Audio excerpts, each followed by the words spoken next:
Welcome back to the deep dive. I want to start today by asking you, the listener, to visualize something with me. Let's do it. I want you to picture the most expensive retail street in your city. Mhm. Maybe it's a famous avenue in Paris, Yeah. maybe it's in Tokyo, maybe it's New York. Mhm. But you are walking down the street and you see the flagships of the major luxury houses. Right. You see the massive marble facades. You see the polished brass door handles. You see the security guards in black suits standing perfectly still by the entrance. It looks incredibly impressive. It does. It looks exactly like money. But today we are going to completely tear that image down We really are. because we have a document on the desk today. It's called the CCI Luxury Industries Dossier. And it argues that what you are looking at on that street is not the pinnacle of luxury. Right. It's actually a ruin. It is a very glossy, very expensive ruin, but it is a ruin nonetheless. Exactly. And the premise we are unpacking today is, well, it's radical. The dossier suggests that the era of product luxury, where value was entirely defined by the object, the leather quality, the mechanical watch movement, that era is over. It's dead.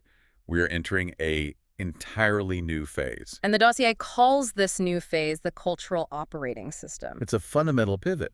Yeah. I mean, for the last 100 years, the industry has been completely obsessed with the what. Right, the product itself. Exactly. What are we selling? Is it a bag? Huh. A car? A piece of jewelry? Mm. But this dossier argues that the future belongs to brands that focus on the where and the why. The context. Yes. It's not about the object anymore. It's about the world the object actually lives in. The dossier uses a term I just find fascinating. World-centric luxury. World-centric. That is the hook for me. Yeah. Because usually when we hear the phrase brand world, it's just marketing fluff. Oh, absolutely. Yeah. It usually just means a nice ad campaign or a pop-up shop. Right. But this text, specifically the section called the Uran Intervention, it treats world building like engineering. It does. It treats luxury as a literal form of infrastructure. Which is such a heavy industrial word to use for luxury. But it's the right word. Think of it this way. Luxury is not a retail category anymore. It's a mechanism for determining identity. Mm-hmm. It shapes desire. It holds immense symbolic power. Right. If a brand is just a store selling nice things, it is highly vulnerable. It's just a merchant. Because someone else can always make a nice thing. Exactly. But if a brand operates as a cultural operating system, it becomes something else entirely. It becomes an author. An author. Yes. And that is the core thesis we really need to get into today. The shift from the aesthetic, which is just looking good, to the authorial, which is having a sovereign, distinct voice. And the stakes for this are incredibly high.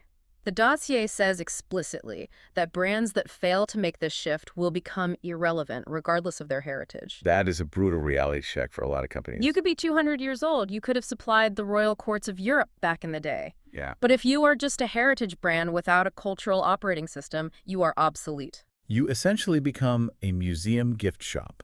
Wow. You aren't participating in the culture anymore. You're just selling souvenirs from the past. That is such a sharp way to put it. So let's get into the diagnosis part of the text. Just do it. The dossier starts with a section called The Collapse of Aesthetic Luxury. And it paints a picture of the current landscape that is, frankly, pretty depressing. It really pulls no punches. It talks about this concept of aesthetic repetition. Yes. The sea of sameness. Let's go back to that visualization you started with. You walk into one of those global flagship stores today. Okay. What do you actually see? Okay, let's see. I see polished stone floors, usually some kind of white or gray marble. Right? I see very sparse, minimalist shelving. I see neutral colors, a lot of beige, greige, cream. Mm-hmm. I see a lot of brass or brushed gold accents. And it's quiet. Honestly, it feels very cold. You have just perfectly described 95% of the global luxury retail footprint. It's everywhere. This is exactly the problem. Yeah. The dossier calls these spaces hollow shells. Hollow shell. Yes. Because they are visually refined, they check all the traditional boxes of good taste, but they are emotionally flat. They have no pulse. None. Hmm. They feel like they were designed by an algorithm that was trained on luxury Pinterest boards. That is uncomfortably close to the truth, I think. The industry has converged on a single aesthetic because it's safe. It's basically the international style of wealth. Right. But the result of that safety is that aestheticization has completely replaced authorship because everyone is using the exact same 5 architects and the same mood boards. Everyone looks exactly the same. Which leads to what the dossier calls the teleportation test. This was actually my favorite part of the reading. It is such a brilliant It's concept. a terrifying thought experiment if you are a CEO in this space. It really is. Well, yeah. The test is essentially this. Imagine I blindfold you, I put you on a private jet, and I drop you into a luxury store in Tokyo. Okay. Then I knock you out, I fly you to Milan, and I drop you in another store. Wow. Then New York. Sounds like a rough trip. Very rough. But here is the question. If you take off the blindfold in each of those locations, standing right in the middle of the sales floor, Without looking at the logo on the purse. no logos anywhere, just the architecture, the light, the materials on the walls, the smell, the overall vibe. Okay. Can you tell me which brand you are standing inside of? And the answer is almost always no. For the vast majority of brands out there, the answer is absolutely no. Yeah. You might know you're in a luxury store because of the marble and the brass, but you would have no idea if it was brand A, brand B, or brand C. Because they are completely interchangeable. Exactly. And that is catastrophic. Because luxury at its core is supposed to be about distinction. Precisely.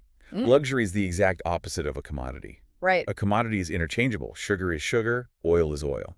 Luxury is supposed to be utterly unique. So if your physical environment is generic, you have commoditized yourself. You have. You're just a vendor sitting in a fancy box. You've completely lost your symbolic value. And it creates this structural vulnerability that the dossier talks about. If you look like everyone else, the customer has zero loyalty to you. Why would they? They will just go to whoever has the trendiest bag that particular season. Or whoever have the more convenient location on the street. You are suddenly competing on convenience and fleeting trends, not on deep identity. And that is a race to the bottom, even at a massive price point. It's a very expensive race to the bottom. The dossier also goes into this idea of fragmented realities, Yeah. which is the idea that even if the physical store is okay, it doesn't match anything else the brand is doing in the world. This is the schizophrenic brand problem. Right. Think about the client journey today. You usually start on your phone. You go to the brand's digital platform. What does it look like? Usually a white grid, photos of products isolated on a white background, a little add to cart button. It basically looks like a spreadsheet. Correct. It is purely transactional. It is freezing cold. Then a week later, you go to the physical store. Maybe it's that cold marble box we just talked about. Right. Then maybe you are a top client, so you go to a VIP dinner hosted by the brand. And that dinner is in a luxury hotel ballroom. Which just looks like a hotel ballroom. Exactly. So you have three completely different experiences. The digital spreadsheet, the marble retail box, and the generic hotel event space. There is no narrative thread connecting them. None. The dossier actually compares this to reading a novel where every single chapter is written by a different author in a completely different language. That breaks the immersion instantly. It shatters it. You never feel like you are actually inside the brand. You are just sort of bouncing off its surface from different angles. The current model creates beautiful individual touch points, like maybe the website is highly functional, maybe the store is very polished, but it completely fails to create a coherent world. And in the economy of desire, coherence is everything. Without it, you cannot sustain symbolic power. So that is the trap the industry is in. We are boring, we are repetitive, and we are fragmented. That's the diagnosis. Now let's pivot to the solution. The dossier introduces this massive concept of luxury as cultural infrastructure. This is where it gets really strategic. It is, because infrastructure is bridges, roads, power grids. Why use that specific word for luxury? Because it signals a fundamental shift in function. We are moving away from retail, the simple act of selling things, to a cultural operating system. Right. The primary goal is no longer just to move inventory. The primary goal is to actively shape global desire. Shaping desire. I mean, that sounds almost like a geopolitical objective. It is highly diplomatic. In fact, the dossier refers to these brands as diplomatic forces. How so? Think about it abstractly. When you think of the concept of French elegance, or Italian vitality, or Japanese precision, Yeah. you aren't usually thinking about the government policy of those nations. No, definitely not. You are thinking about their cultural exports. You are thinking about their luxury brands. That's very true. The brands are the actual ambassadors of those cultural concepts. They are the carriers of the culture. Yeah. But the critique here is that most brands are terrible ambassadors right now. Because they rely on a very shallow version of that culture. Exactly. They rely almost entirely on heritage. Oh, established in 18 whatever plaque on the wall. Right. Look at our archives. Look at this beautiful leather trunk we made for a duke in 1910. Right. The dossier critiques this approach very heavily. Right. It argues that heritage without infrastructure is just dust. Dust. It's museum grade. It's completely static. It's like looking in the rearview mirror while you were trying to drive forward. Precisely. The goal of cultural infrastructure is to take that heritage and actually metabolize it into something living. To construct what the text calls cultural gravity. Yes, you want a system that shapes how the world dreams today, not just a system that reminds them of how you used to dream yesterday.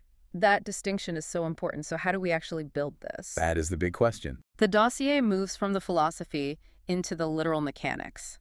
It calls this section the emotional architecture of desire. This is the practical toolkit. And this is where it got really fascinating for me, because it starts talking about things like chromatic universes and geometric rhythms. It's a completely different vocabulary. It sounds like we are designing a cinematic movie set, not a place to buy a coat.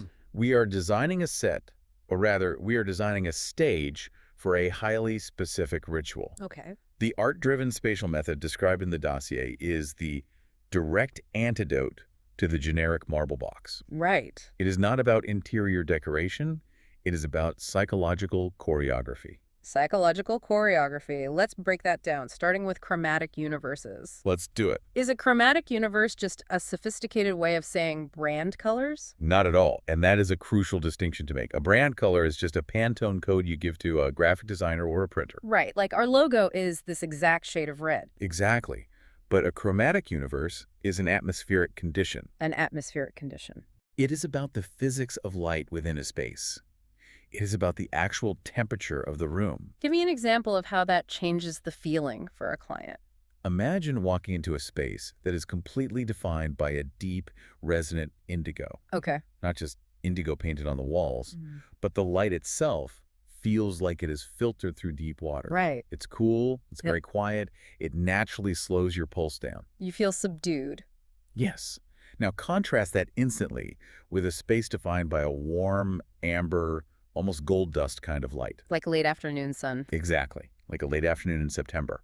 That light feels nostalgic, it feels warm, it feels highly intimate. So the chromatic universe dictates the emotional baseline of the client, the literal second they step through the door. It completely bypasses the logical brain and hits the central nervous system directly. So before I have even seen a single product on a shelf, the light has already told me how to feel about the space. Exactly. You are successfully priming the emotional canvas. And then once you have them in that light, you use geometric rhythms to control their body.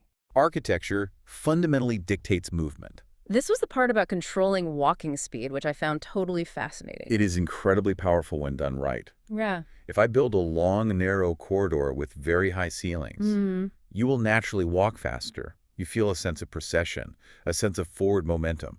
You are moving towards something. You don't linger in a hallway. Never.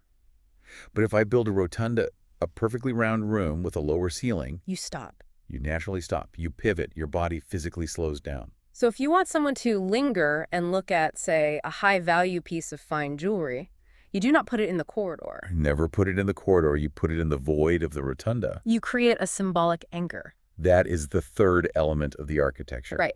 A symbolic anchor. It is an object or an architectural moment that centers the entire gravity of the room. So it could be a massive sculpture or a sweeping staircase. Or even a deliberate, very stark emptiness.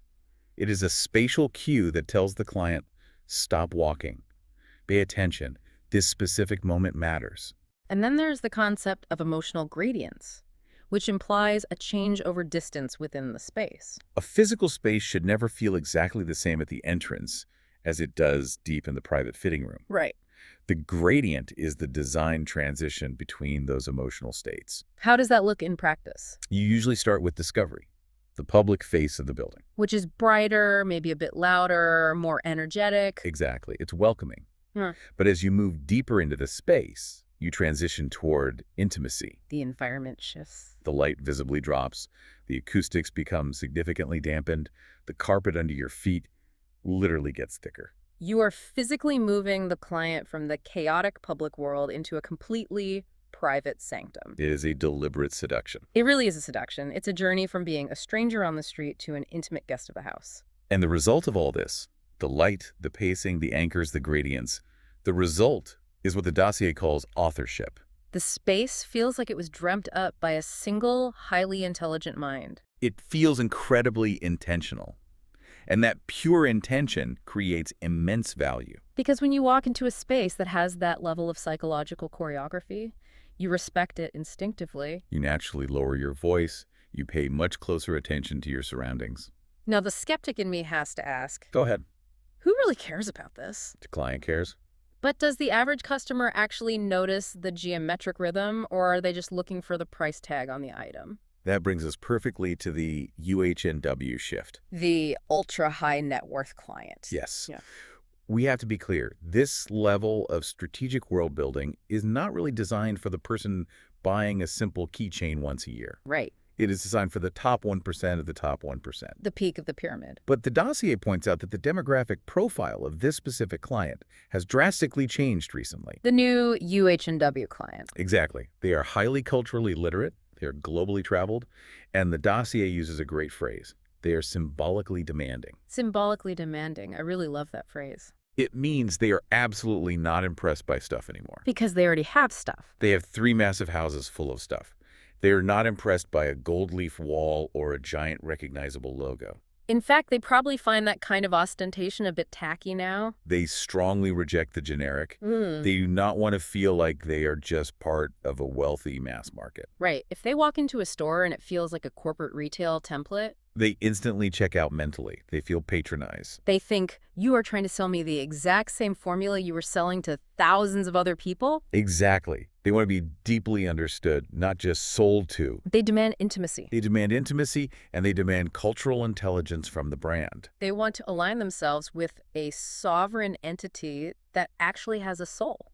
They are essentially looking for a mirror of their own sophistication in the physical space. So if the brand feels shallow or generic, the client feels insulted. Precisely. And they take their capital elsewhere. Okay, so we understand the philosophy and we understand who we are building this for. Let's get into the actual engine room. This is the core of the document. The URAN intervention. Yes. This is the literal operating system. It lists 5 specific systems that a brand must build to execute this world-centric vision.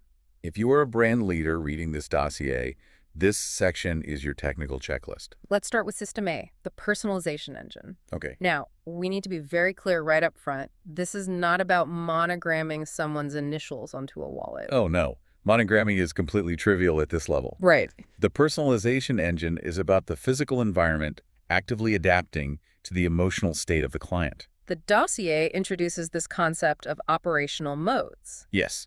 The physical space itself should have entirely different operating modes depending on what the specific ritual demands. Walk us through these modes. Let's say a client comes in for a highly technical consultation. Okay, let's say they are doing a private viewing of a bespoke high jewelry collection. Right. The room actively engages clarity mode. Clarity, The lighting becomes crystalline, neutral, very focused and precise. So you can see the inclusions in the stone. Exactly. It highlights the starkle, the microscopic detail. It is an analytical atmosphere. Okay, that makes sense. Now, let's say that exact same client comes back 2 days later to actually finalize the purchase. To hand over a very large sum of money. Yes, it's a heavy, emotional moment. The room shifts completely into serenity mode. How does it change? The lights dramatically soften, the ambient music changes tempo or fades out entirely. The space calms down. The atmosphere becomes almost womb-like.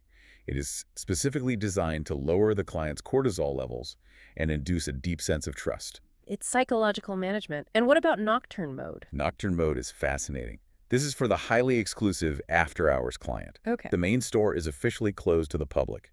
The client is coming in at 10 p.m. for a private drink and a personal fitting. How does the space feel then? The entire store basically becomes a private club. The lighting is shadowy, it's highly dramatic, it's sexy. It's intimacy mode dialed up to 11. Exactly. The store is not a static architectural box. It is a highly responsive, living stage. It breathes with the client. It changes based entirely on the ritual taking place inside of it. That brings us to System B, narrative architecture, which seems to be the direct fix for that fragmentation problem we discussed earlier. It is the grand unifying theory of the brand. It demands that every single touch point, the flagship, the website, the packaging, the private salon, they are all telling the exact same story. They are all chapters in the same book. How does that actually work on the digital side? Because websites are inherently just screens. The dossier is very clear on this. It calls the digital interface an atmospheric extension. An atmospheric extension, not a digital catalog. Right. The website should carry the exact same chromatic universe as the physical store. Give me an example. If your physical flagship is intentionally dark, moody, and operates on slow pacing, your digital platform absolutely should not be a blinding white grid that encourages rapid scrolling.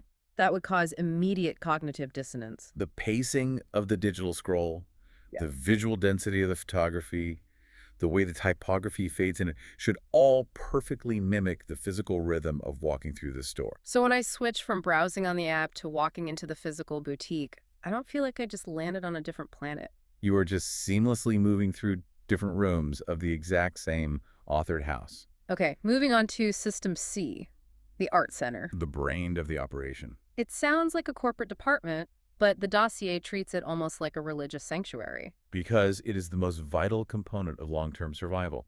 And it is crucial to understand that it is not a museum. Right, we talked about how museums look backward. The Art Center looks forward. It is the nucleus that generates and protects the symbolic language of the brand. But why do you need a completely separate center for this? Can't the creative director or the marketing team just handle the symbolic language? Absolutely not. Creative directors come and go every few years. That's true. The turnover is high. And marketing teams are fundamentally incentivized to sell volume this quarter. They will always compromise the long-term aura for a short-term sales spike. So the Art Center sits outside of that pressure. It is the ultimate guardian of the source code.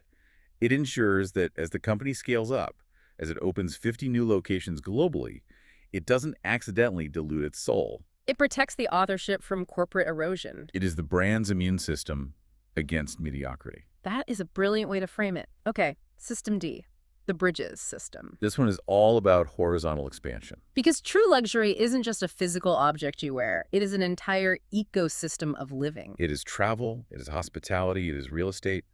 The bridges system is about creating what they call atmospheric thresholds between completely different industries. So how does a brand bridge into another industry without it just feeling like a cheap licensing deal? Let's look at a hypothetical. Imagine a high-end luxury maison decides to partner with a private aviation firm. Okay. Usually, historically, that just means they paint the brand's logo on the tail of the jet, and maybe they put some branded pillows on the seats. Right, which is incredibly shallow. It's just surface decoration. The bridges system dictates that you must design the actual interior volume of that aircraft cabin to match the chromatic universe of your flagship salon. The temperature of the light on the plane has to match the store. Exactly. The geometric rhythm of how you move through the cabin. And crucially, the service ritual provided by the flight crew must perfectly mirror the service ritual of the private client advisor in the boutique. So the behavior is bridged, not just the visuals. Yes. So when that ultra-high net worth client steps off their private plane, gets into the waiting car, and walks through the doors of the flagship, There is zero friction. there's no atmospheric break. It is one continuous, unbroken world. They're completely living inside the brand's operating system. Which brings us to the final system, System E, the constellation engine. My absolute favorite part of the dossier. It's easily the most poetic concept in the text, and it specifically solves the teleportation test failure we discussed earlier. It brilliantly solves the central paradox of global luxury. Which is, how do you remain the exact same coherent brand everywhere in the world without looking like a generic copy-paste jeans store? Right. You have to be globally consistent but locally resonant. The constellation engine says that each physical location is a constellation point. A star in the network. They are all stars in the exact same sky, burning with the same light, but they are not identical. How do you achieve that practically? You take the core DNA of the brand, the specific chromatic universe, the emotional gradients, the psychological pacing, Yeah. and you carefully filter that core code through the specific vernacular of the local culture. So the Tokyo location and the Paris location feel like siblings, but not identical twins. Exactly. To achieve that specific emotional frequency in Tokyo, the architect might use charred cedar wood and highly textured washi paper to manipulate the light. But to achieve that exact same emotional frequency in Paris, they might use carved limestone and heavy silk velvet. The materials change, but the feeling remains identical. The atmospheric result is perfectly consistent, but the physical execution honors the sovereignty of the location. It elevates the brand from being a multinational chain into being a true universe. A chain is a model for fast food. A universe is a model for dreams. Okay, we have built this massive, highly intricate cultural infrastructure. Now we have to talk about the reality of the money. The economic logic. Yes, because everything we just discussed, the dynamic lighting modes, the bespoke art centers, the psychological architecture, it sounds unfathomably expensive to execute. It requires a massive capital allocation, yes. So the obvious question from any board of directors is, does this actually pay off? It absolutely does. Yeah. But you have to fundamentally change how you measure value creation in this sector. Walk me through the logic. Luxury creates extreme value by monetizing desire, not by monetizing utility. Monetizing desire. The retail price of a true luxury object Yeah. has absolutely no relation to the literal cost of the raw materials or the labor to make it. Right. The leather and the stitching only cost a fraction of the final price tag. The vast majority of that profit margin is purely symbolic value. Right. And the more intense desire you can create within the client, the higher that symbolic premium can go. So if the physical and digital world experience is incredible, the desire naturally spikes. Emotional coherence directly increases conversion rates. How? If the ritual of the purchase is flawless, if the chromatic lighting was perfect, if the geometric pacing made me feel regal, if I felt deeply understood by the environment. The actual physical object feels more valuable in your hands. Exactly.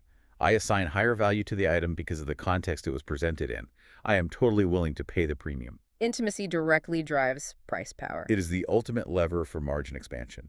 And beyond immediate conversion, there is the defensive strategy, the moat. The economic moat, the concept of irreplicability. This is critical. If your brand is just an aesthetic presentation, if it's just nice marble floors and brass fixtures, Someone else can easily copy that. I can hire your exact architect, source the exact same marble, and perfectly replicate your flagship store in another city in 6 months. You can be completely commoditized. But if you are an authored world entity, if you have deeply embedded cultural infrastructure, complex narrative architecture, a shifting chromatic universe, I cannot benchmark that. I cannot reverse engineer your brand's soul. I cannot copy your cultural gravity. Your uniqueness becomes a structural fortress. It makes the brand functionally irreplicable. And in a highly crowded, hyper-competitive global market, irreplicability is the only true form of safety. It creates what the text calls long-term brand gravity. Clients don't just execute a transaction and leave. They stick to the brand. They stay firmly in its orbit for decades. So let's zoom out and look at the big picture. What does the strategic future actually look like for the brands that choose to do this? The dossier outlines a very clear evolutionary roadmap. It's essentially a 3-step progression. Step 1. Step 1 is the evolution from being a retail box to becoming a cultural destination. The physical space is no longer a warehouse designed to store product. It becomes a site of cultural generation. Step 2. From heritage to identity. We have to stop looking backward at the archives to justify our existence, and we have to start aggressively defining who we are right now in the present moment. Step 3. The final shift. From pure aesthetics to true authorship. We stop trying to just make things look pretty, and we start trying to make things highly meaningful. And for the brand leaders who are listening right now, the people who actually have to execute this pivot, how do they even start this massive process? The dossier recommends beginning with what it calls a forensic emotional audit. A forensic emotional audit. That sounds It has intense. to be brutal. You have to physically walk into your own flagship stores, click through your own digital platforms, and ask the hardest questions. Like, where is the magic completely broken? Yes. Where are we visibly boring? Where are we obviously just copying the brand across the street? Where have we become a hollow shell? You have to accurately diagnose the disease before you can cure it. You do. And once you clear out that mediocrity, you begin the narrative concept development. You literally write the source code. You decide exactly what your sovereign world is going to be. And then, and only then, do you begin the spatial translation. Exactly. You do not touch a single brick or order a single piece of marble until the narrative code is locked. Then you build the sets, And the final piece of the implementation is the ritual integration. the human element. Because you can build the most psychologically perfect, beautiful temple in the world. Right. But if the priest standing inside of it doesn't deeply understand the ritual, it's just an empty, quiet room. The staff must be elevated from retail clerks into actual actors in the narrative play. They must become cultural guides for the client. The end state described in this dossier is incredibly powerful. The luxury brand effectively transcends commerce and becomes a sovereign cultural entity. It begins to operate with the massive gravity of a major cultural institution, Like a national museum or a renowned theater. but fueled by the hyper-efficient economic engine of a global corporate business. It stops attracting mere customers and it starts attracting believers. That is the ultimate metric of success in this new era.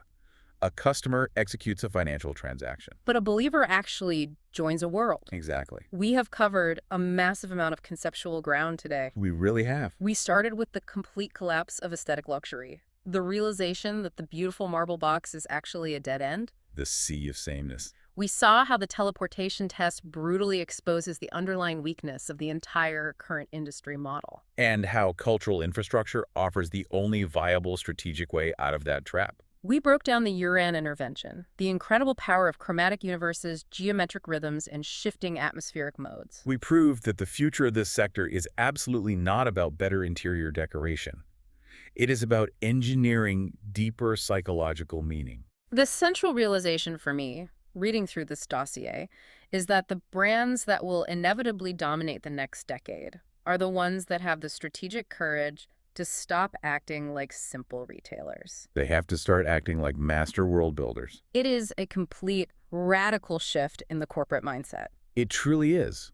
And it raises the ultimate existential question for executive leadership today. Because the consumer is already waiting for this. The ultra-high net worth consumer is already there. They are deeply bored with the current generic offerings. They are practically begging for something real, something authored. The question is not whether the concept of luxury will evolve to meet them. No, the evolution is happening right now, whether brands are ready for it or not. Yeah. The only question that matters is who will have the visionary courage to actually author that evolution? Who will finally step away from the safe, boring corporate template? Who will actually build the world? That is the ultimate question this text leaves us with. And I think the dossier gives us the definitive answer on the direction we have to go. Luxury evolves from object-centric to world-centric, from aesthetic to authorial, from heritage to cultural intelligence.